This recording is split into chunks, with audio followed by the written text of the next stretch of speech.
règles cohérentes. Et aujourd'hui, les deux axes essentiels qu'on veut pousser, c'est l'embauche et la formation.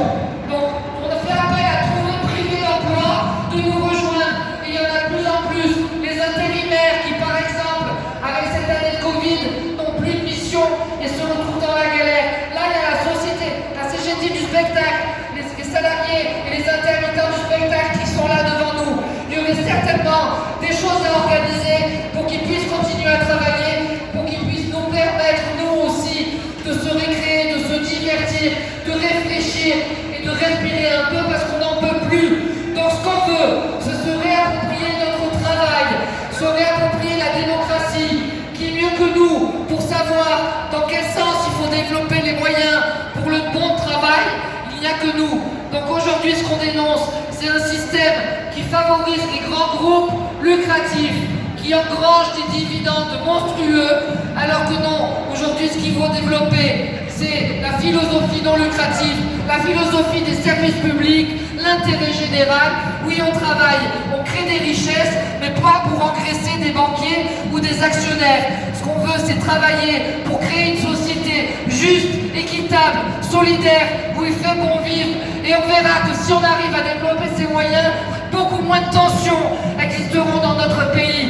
Parce qu'on n'en peut plus de cette ambiance tendue. Tout le monde est fatigué, énervé, n'arrive plus à réfléchir et n'arrive plus à discuter. Alors on éteint les télévisions, on arrête de regarder les infos Covid et on discute avec son voisin, avec ses collègues dans les entreprises et on continue. Le processus, il est enclenché déjà depuis des mois, mais il faut maintenant arriver à lui donner une ampleur de plus en plus importante et bien montrer que la détermination, elle grandit malgré toutes les difficultés. Alors merci à tous, bravo d'être là, bravo à nous, on a raison et à bientôt.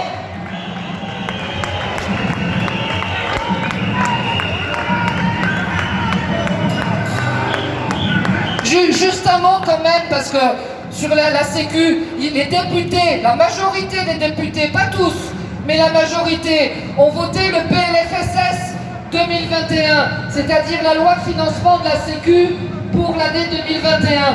4 milliards d'économies au secteur de la santé, ils demandent. Donc 800 millions sur les hôpitaux. C'est un scandale humain, économique, démocratique, tout ce qu'on veut. Voilà, aujourd'hui il faut savoir quand même que dans la période sanitaire qu'on vit, avec les problèmes de vaccins qu'on a, nous ce qu'on demande, c'est de récupérer les vaccins et que enfin, alors là le gouvernement commence quand même à entendre. Il y aurait la volonté de relocaliser 4 usines pour pouvoir aller vers là-dessus. Mais il faut qu'on pousse plus loin et qu'on récupère les vaccins parce que les labos pharmaceutiques, ils engrangent un fric monstrueux. Donc à un moment donné, oui, il faut un pôle public du médicament et c'est urgent parce qu'encore aujourd'hui, si on ne développe pas vite une campagne vaccinale, eh bien la difficulté va continuer. On ne peut plus, surtout qu'il y a des solutions difficiles à mettre en œuvre, ok, mais il y a des solutions.